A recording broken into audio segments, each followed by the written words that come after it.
Գյուղի պատմության մեջ այսպես բան չէր եղել։ Ամբողջ տարվա ընթացքում 6 անգամ կարգուտ է տեղացել գյուղում, 6 անգամ։ Ահա որ ուժին կարգուտ։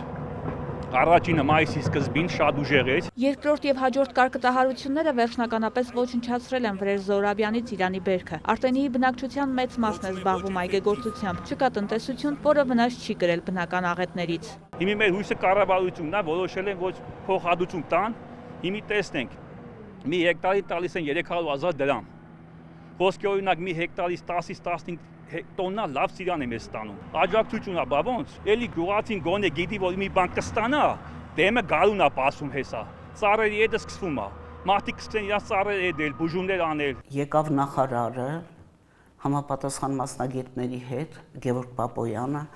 Թալին համայնքի ղեկավար Տավրոս Սապեյանը եկան, շրջեցին բոլոր դաշտերում, տեսան վնասը եւ խոստացան փոխհատուցել։ Հիմա բարդություն առաջացավ, զանգում են բնակիչներին, ասում եմ եկեք կարկուտ եկել, պատկերացրեք այնքան մեծ էր վստահության պակասը,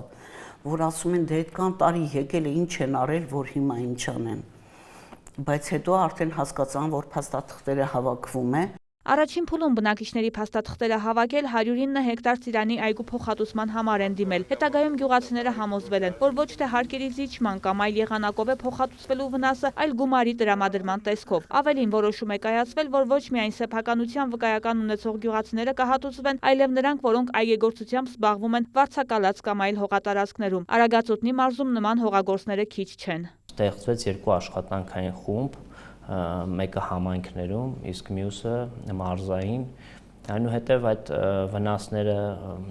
գնահատեցինք եւ ներկայացրեցինք կառավարությանը եւ ուրախություն մեզ կառավարությունը որոշում կայացրեց, որ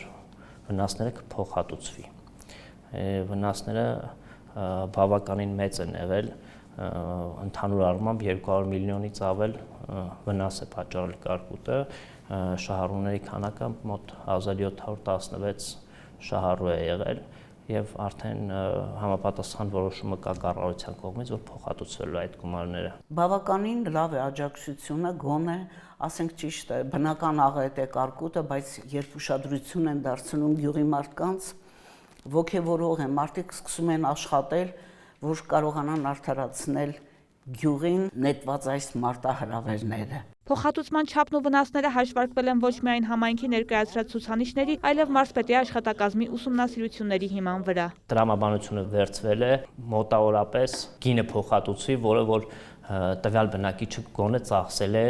իր հողատարածքի վրա, այսինքն տրամաբանության մեջ է փոխհատուցումը տեղի ունենալու։ Բավականին բարձր թիվ է, որովհետև ես հանձամբ էլ գնացել եմ քննարկումներ ենք ունեցել եւ այն սպասելիքները, որ կար մեր բնակիչների կողմից, այս փոխհատուցումը, որը որ հաշվարկված է, ոչ միայն այդ գումարն է գերազանցում, այլ նաեւ այն ծախսերը, որը որ բնակիչներն արել են իրենց մշակաբույսերի վրա։ Կառավարության որոշմամբ հաստատվել է, թե 2024-25 թվականների կարկտի հետևանքով 80-ից 100% բերքի կորստի պարագայում 1 հեկտար հողատարածքի համար որքան է կազմելու փոխհատուցումը։ Նման փոխհատուցում չի եղել, հիմա այս որոշման մեջ նաև 24 թվականի կարկուտից պատճառված վնասների համար է փոխհատուցվելու եւ ես հիշում եմ, որ մի քանի տարի առաջ եւ 5-6 տարի առաջ, եթե չեմ սխալվում, եղել է, որ վնասներ փոխհատուցելու համար օրինակ ջրի վարձը չեն վերցրել, բայց որպես այդպիսին գումար տրամադրել, նման նախադեպ ես չեմ հիշում։ Իսկ ինչ վերաբերում է կարկտից պաշտպանվելու եղանակներին, ապա մարզպետի խոսքով հակակարկտային կայանների աշխատանքն արդյունավետ չէ, իսկ այգեգործության ծավալները մարզում այնքան շատ են, որ բոլորը կարկտապաշտպան ցանցերով ապահովել հնարավոր չէ։ Բացի դրանից, այս եղանակը արդյունավետ է նորատունկ այգիների դեպքում։ Ըստ մարզպետի, խնդրի լուծման լավագույն տարբերակը գյուղատնտեսական ապահովագրությունն է։ Վարդուհի Արզումանյան, Սեյրան Անտոնյան, լուրեր։